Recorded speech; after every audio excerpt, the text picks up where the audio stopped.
Protagonismo negro em parlamento é o tema do economista, professor universitário da UFES, um dos fundadores do Instituto Cultural Steve Biko e, atualmente, vereador em segundo mandato na Câmara de Vereadores de Salvador. Então, a honra de receber aqui no palco Silvio Humberto. Quero, inicialmente, agradecer essa oportunidade, de poder falar um pouco, contar, conversar um pouco ao vivo e nas redes, sobre o que é que vem a ser o que nós denominamos o protagonismo negro em parlamento, que, na verdade, é contar um pouco dessa minha história, como é que eu entrei na política partidária. Porque pense em alguém que gosta da política, é esse que aqui está.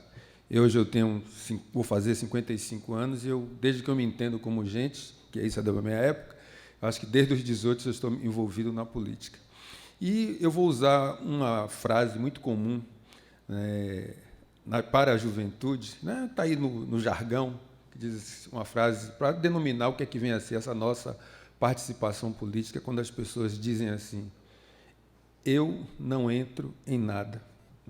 E aí eu fiquei pensando o que é que significa eu não entrar em nada. Sobretudo quando isso diz respeito à política. Diz assim, eu não entro em nada. Aí eu quero dizer a essas pessoas, sobretudo à juventude, quando você não entra em nada, aqueles que entram em tudo, vai fazer a política por você, sobre você, vai envolver você, envolver a sua família, envolver o seu bairro, envolver a sua cidade, envolver o Estado, envolver a nação. E quando você está dizendo política, eu não entro em nada. Então, a gente precisa começar a entender por que existe esse distanciamento, como é que isso vem sendo construído.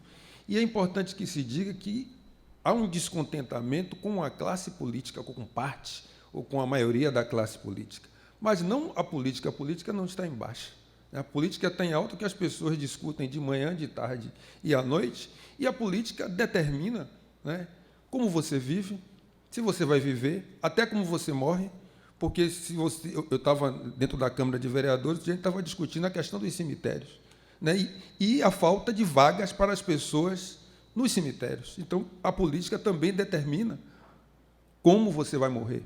Você morre, mas como é que você vai ser enterrado, se você vai ser cremado ou não. E determina o feijão, o arroz, a escola que você vai ter, se você vai passar 4 anos de uma administração sem ter, por exemplo, fardamento escolar. E isso é sempre dito para todos nós, que é algo que você não deve se meter. E aí você tem sempre que se perguntar, quem está dizendo que você não deve se meter? E essa minha trajetória de fazer política, de entender o que é que vem a ser a política, eu entendo que política é você pensar no conjunto, é você pensar no bem de todos e você pensar com as pessoas. E essa trajetória, que eu aprendi muito nesses 5 anos, e tenho que dizer, e não me canso de repetir isso, eu fui um daqueles que foi convencido a participar, que eu diria, da vida partidária, porque eu sempre fiz política.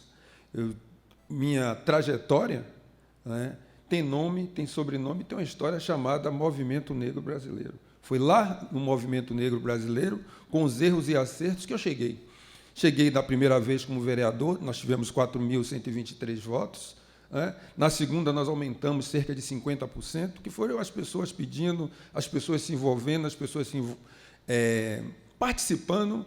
E, geralmente, você tem uma clássica pergunta que é feita, Jackson, que as pessoas dizem assim, você vai fazer o quê? Aí eu sempre dizia assim, nós temos uma história aí de pelo menos de 20 anos à frente do Instituto Steve Biko, essa organização pioneira em transformar a vida das pessoas, acima de tudo, em se importar com as pessoas, que fez a diferença na vida de muita gente. E foi essa trajetória de se importar com as pessoas que nos levou a uma visão mais ampla de ter que participar da vida parlamentar.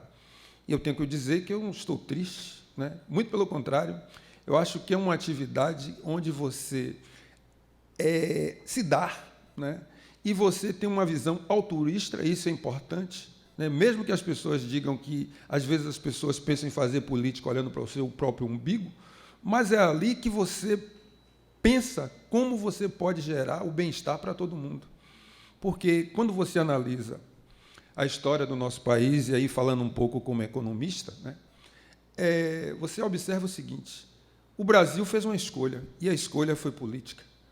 O Brasil fez uma escolha crescer concentrando renda. Nós fizemos uma escolha baseada nas coisas e não com foco nas pessoas.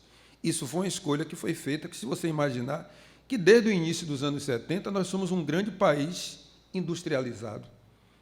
Mas qual foi a nossa especialização? Cresce o bolo e um belo dia as pessoas iriam distribuir. Nesses últimos 10, 12 anos, com a política, com uma outra escolha política, foi possível você crescer e gerar uma inclusão, diminuiu o número de pobres e se reduziu até as desigualdades. Algo nunca antes imaginado, mas foi importante fazer uma escolha política. Por isso que o desenvolvimento não é uma escolha técnica. Você não escolhe a técnica A, a técnica B ou a técnica C. Você faz uma escolha política e essa escolha política vai escolher a técnica que você vai utilizar. Por isso, é de fundamental importância, nesse momento, a nossa inserção na política, a nossa inserção ativa, mas de fazer uma política diferente. Uma política onde você se importe com o outro, onde você gere empatia. E o que nós observamos quando pensamos a cidade de Salvador e região metropolitana, no nosso estado, sobretudo na cidade de Salvador, o que você percebe é que falta empatia. O outro olha para você e não se reconhece. E quando você não se reconhece, minha gente, já era. Porque uma das coisas que o racismo tira aqui, a primeira coisa que ele tira é a humanidade do outro. Quando você desumaniza, você acha que pode ser uma coisa. Se é uma coisa, você pode colocar num navio, transformar numa mercadoria, você pegar as pessoas e transformá-las em negros e coloca no navio, se cair no mar, nada importa. E essa minha trajetória, que eu diria, que tem sido bastante exitosa, porque eu não cheguei sozinho.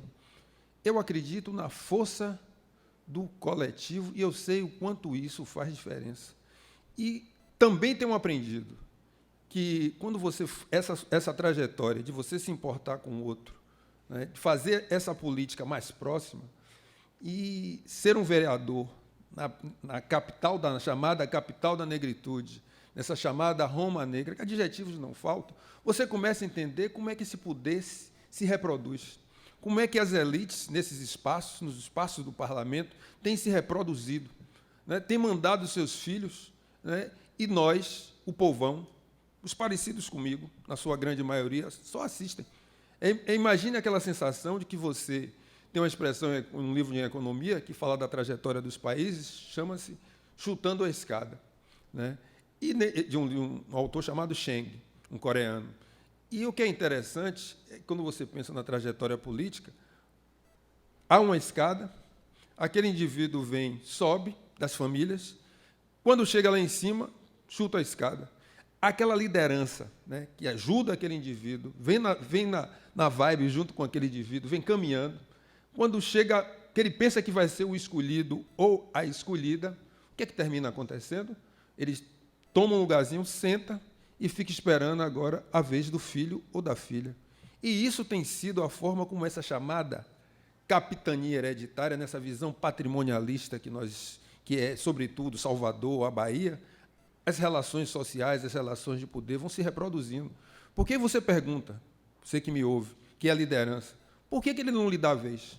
Porque você não parece com ele. Parece que é uma transmissão consanguínea, mas, na verdade, é a forma que foi encontrada de nos deixar do lado de fora. Então, por isso que eu tenho conclamado as pessoas, que esse é um momento que nós temos que nos envolver na política.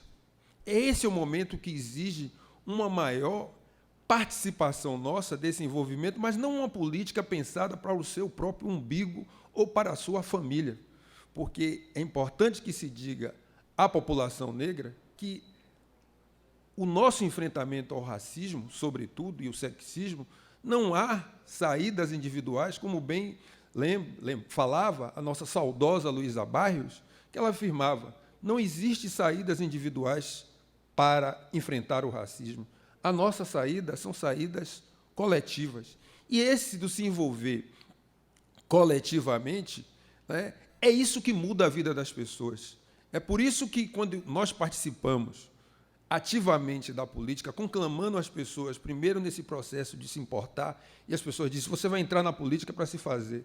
Eu disse, não entrei com esse objetivo, porque, de certa forma, eu fui retirado de uma certa zona de conforto. Porque, quando eu fiz o vestibular, né, naquela época chamada vestibular, no início dos anos 80, né, mais precisamente em 1980, dia 2 de fevereiro, tem aí pelo menos mais de 30 anos que eu passei no vestibular da Católica. E fiz uma boa escola, fui do Colégio 2 de Julho, né? Era um daqueles pontinhos pretos naquele leite branco que era o 2 de Julho. E nessa oportunidade, eu entrei na universidade, eu tinha o quê? 17 anos, saí com 20, fiz um concurso da prefeitura, né? Eu sou auditor, auditor fiscal, servidor público, há pelo menos 30, indo para 33 anos. E correndo para fazer aposentadoria, porque do jeito que as reformas sociais estão avançando, vamos ter que precisar correr rapidamente para fazer esse enfrentamento dessas reformas sociais que, na verdade, mostra o descompromisso desse verbo, né, que virou presidente, esse verbo Temer, que terminou virando um presidente que eu considero ilegítimo. Né? E nessa minha trajetória de participação aí, me formei com 20 anos, entrei na prefeitura muito cedo, e eu poderia dizer que eu estaria em uma certa zona de conforto. E a decisão e o convencimento de participar da política é porque você também tem que entender que cada geração recebe uma missão. Isso Frantz Fanon falava. Né? E mais do que receber qual é a sua missão, você tem que cumpri-la. Então, cada geração precisa saber qual é a sua, qual é a de mesmo. E saber qual é de mesmo, que nesse momento me cabe, diante das responsabilidades que eu obtive, né, é poder devolver aquilo que eu aprendi. Né? E isso eu tenho, de fato, aprendido bastante dentro do parlamento. Não é um lugar que eu estou infeliz, mas é um lugar que eu sinto que é possível fazer determinadas mudanças, e considerando que o vereador precisa fazer 3 coisas: fiscalizar o que o Poder Executivo faz, representar as pessoas e legislar. Às vezes as pessoas nos cobram mais do que efetivamente está lá previsto enquanto função. Mas essa proximidade, essa troca, né, e tem uma expressão que eu não sei se é baiana, né, que eu acho muito engraçada e interessante. As pessoas falam do político, mas quando encontram com você, a primeira coisa que eu faço é assim, meu vereador. E aí eu digo, seu mesmo. Né? Porque essa proximidade, essa que você não mudou, e por isso que eu também defendo que você precisa ter limites para reeleição, você não pode ficar ad infinito no mesmo cargo, né? Porque isso cria vícios. Né? Você começa a achar que aquilo é uma rotina, por mais que a política seja dinâmica. Você precisa entender que aquilo precisa de oxigenação, você precisa de troca. Né? Você precisa encontrar as pessoas, mas a rotina pode lhe absorver, lhe aprisionar e lhe acomodar. Então, essa trajetória, né, de se envolver, de participar, de conclamar as pessoas, isso tem a ver com essa história de vida, né, que o movimento negro me deu em régua e compasso.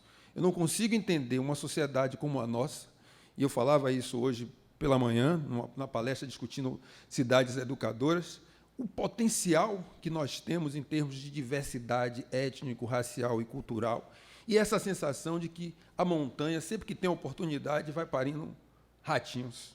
Porque é um potencial enorme e nós nos especializamos numa sociedade, além de produzir desigualdades, nós somos uma sociedade que desperdiça talentos.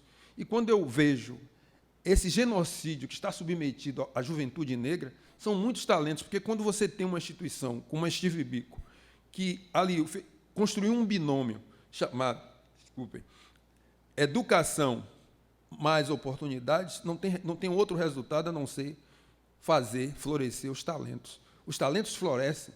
E olha as contribuições enormes que nós temos dado. Então, quando nós, com aquela instituição, que hoje, com 25 anos, caminhando para o seu 26º ano, fizemos muito, encantamos muito, né, mudamos a vida de milhares de pessoas, imagine isso sendo transformado em políticas públicas. A pergunta é, não ocorre por quê? Porque são feitas outras escolhas políticas. E quando você não se envolve nesses espaços, quando você deixa o outro, você cai naquele ambiente que eu diria assim, pense em um jogo de futebol.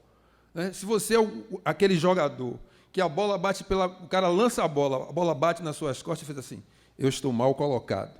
Você tenta na segunda vez, a bola bate de novo nas suas costas, você vai dizer, eu estou mal colocado. Na terceira, não é um problema de posição. Alguém está jogando propositadamente a bola nas suas costas. O nome disso não é passe. O nome disso é bolada. Né? E bolada mesmo, aquela bolada de quem joga futebol. Então, certamente, esses não são do seu time. Se não é do seu time, o que é que você tem que fazer? Procurar o seu time, procurar o seu lugar. E como é que você faz isso? Fazendo suas escolhas políticas, participando ativamente da política. E é por isso que eu estou muito feliz de estar participando de uma atividade como essa e de poder dialogar com a juventude, falando sobre o parlamento e mostrando o quanto tem sido assim, essa nossa trajetória e que pode fazer diferença para as pessoas o fato de você se importar com o outro. Então, o que é que muda a vida das pessoas? Gente, e é possível, minha gente, fazer outras escolhas políticas. Obrigado. Maravilha, Silvio. Exatamente, assim, hoje, né, mais do que qualquer outro tempo, é importante que as pessoas se envolvam politicamente. Né? E é legal que você vem de uma trajetória do movimento negro, que é um movimento altamente politizado, né, político, em defesa da própria, né, causa ali, das igualdades. Né? Jacques, eu diria o seguinte, contrariamente às estatísticas, às vezes as pessoas pensam que o movimento negro olha para um próprio umbigo. E isso não é verdade, porque quando eu penso as políticas de ações afirmativas, foi a discussão do movimento negro que alguém lembrou que a pobreza tem cor. E aí perguntaram, e cadê os brancos pobres? Os brancos pobres foram incluídos dentro das políticas de ações afirmativas. E por quê? A sociedade brasileira, dentro daquela ideia que somos todos iguais e a desigualdade social, e não via a cor, não via a questão de gênero, e tem um ganho nesses últimos 12 anos, né, que foi a primeira vez que o ministro da Fazenda foi, no seu discurso, disse a pobreza tem cor, tem idade, tem gênero. A pobreza atinge as pessoas negras, as mulheres e a juventude. Como é que você muda isso? Isso também significa que esse olhar sobre a sociedade requer uma outra visão, que isso é construído politicamente. Então, essa minha participação do movimento negro, assim, desde os 18 anos, eu entrei e eu recebi uma camisa escrito Dia Nacional da Consciência Negra, 20 de novembro. Aquilo me marcou, porque foi dali que eu fui encontrar Abdias Nascimento, e eu sempre digo, você pode ser ex-militante de esquerda, ex-direita eu acho difícil, né? Ex-militante de esquerda, né? Mas uma coisa que você não consegue, depois que a sua consciência negra lhe toma, não existe ex-negro, ex-negra. Se isso lhe tocou, nunca mais você será o mesmo. Quando entramos nas comunidades periféricas, ao qual o geógrafo Milton Santos falava de cidade cinza ou cidade marrom, percebemos que a frase que mais ouvimos é eu não gosto de política. Talvez esse conceito de política se confunda com o estado de politicagem, que algumas pessoas comentam muito no seu dia a dia, principalmente em situações de corrupção e etc. Como tirar esse conceito que foi enraizado, principalmente na comunidade negra, de política e politicagem, como separar os dois? E a segunda pergunta é, como levar para o nosso povo a imagem de que um representante negro é importante na política, fortalecendo assim o protagonismo negro dentro da política, porque ainda temos essa resistência dentro do próprio movimento negro. Obrigado. Muito obrigado, Yuri, pela sua pergunta, porque isso nos permite fazer entender como é que nós chegamos, né? Por que nós não batemos na trave e nós chegamos, de fato, a partir dos erros e acertos. Meu primeiro voto, eu tinha 18 anos, eu votei para a professora Edenice. E, ao longo toda dessa trajetória, eu sempre busquei votar em candidatos negros, porque nós entendemos, né, que o racismo estrutura as relações de poder, as relações sociais. E foi um processo de convencimento. Né? É difícil, claro, se fosse mais fácil, né? Ele estava falando de uma outra coisa, ele está falando que o racismo estrutura envolvendo toda a sua complexidade, ou seja, ele vai de A a Z.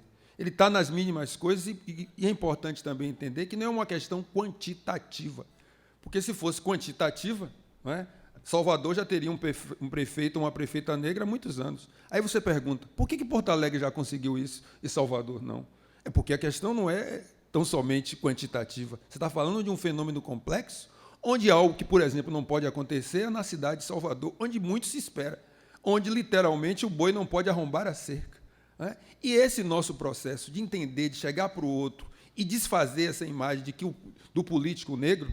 Né? Eu disse assim, a cor é um elemento importante, mas não necessariamente aqueles que têm a cor têm essa consciência negra, têm essa consciência da importância do coletivo.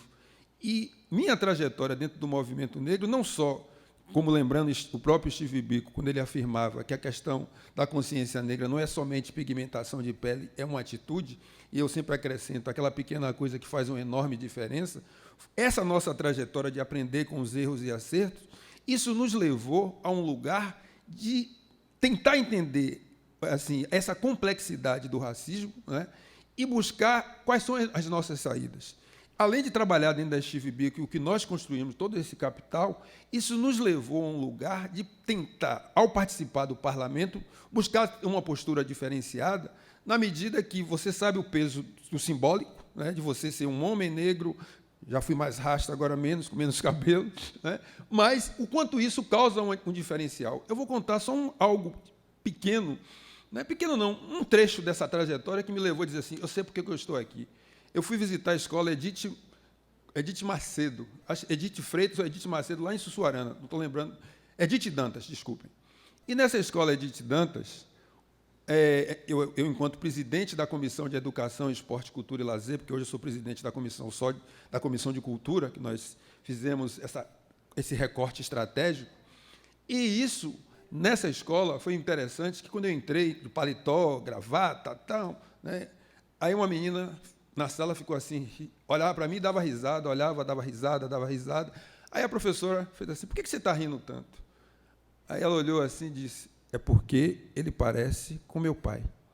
Então, imagine, você, enquanto militante negro, ouve isso, isso fica para todo e sempre, e você começa a entender o que você está fazendo ali, que é muito mais do que simplesmente ser um vereador. Você está ali dentro de um conjunto, de uma representação, e eu, como eu não acredito só no que eu enxergo, a gente precisa entender que nós estamos dando continuidade aos outros, aqueles que vieram antes, que não conseguiram chegar, que foram silenciados. Então, a gente tem que também entender que nós estamos movimentando algumas energias que, assim, que você não consegue pegar, mas você sente e que você está numa missão. Né? E essa missão a gente vai envolvendo, muita gente vai juntando as pessoas e vai enfrentando o racismo, porque o racismo também faz algo. Quando você não o conhece, ele te deixa alienado. Quando você o conhece, ele quer dialogar com você de manhã, tarde e noite. Né? E aí você pergunta, como é que você pensa para além do racismo? Pensar para além do racismo é você também, quando está dentro do parlamento, você dialogar com as demais demandas da sociedade, porque também ter essa qualificação me permitiu dialogar com os servidores públicos, me permite dialogar com a questão do território, dialogar, falar de PDDU e falar da questão racial e como é que isso vai transversalizando. Agora, o nosso processo de convencimento das pessoas é algo que também eu aprendi com a população, e com assim, o que lhe guia, diz, não esqueça de uma coisa, o que sobe a cabeça chama-se humildade. O que fica por aqui chama soberba, orgulho, tudo isso fica na caixa dos peitos. Então, esses são elementos que lhe permitem você fazer um contato direto com o outro. Quando o outro lhe convida assim, senta aqui no chão, você senta, porque não tem problema nenhum, você está assim exercendo um papel, mas na hora que você precisa ser o vereador, você porque a pessoa quer virar para você e dizer, ali é o meu vereador. Você tem que saber mediar, você precisa também trazer essa temperança, essa sua capacidade de ouvir. Agora, algo que eu sempre digo, eu tenho um lado. Meu lado é do campo da esquerda, eu não mudo, não tem isso de ficar mudando de partido como que está mudando de camisa. Você defende princípios. E esses princípios precisam ser os balizadores da sua ação, porque eu sei, quando eu voto, para quem eu tenho que prestar conta, para os meus eleitores, que olha aí como é que você está. Por que você votou isso? Esse questionamento e essa tranquilidade de saber que você é coerente, a coerência faz um enorme... pense em uma palavra que faz uma diferença e que a gente precisa entender que o que os eleitores e as eleitoras estão nos cobrando é isso, coerência. Né? Coerência com os princípios que você defende. E mais do que isso, por isso que nós temos que ter esse envolvimento, por isso que a juventude tem que participar.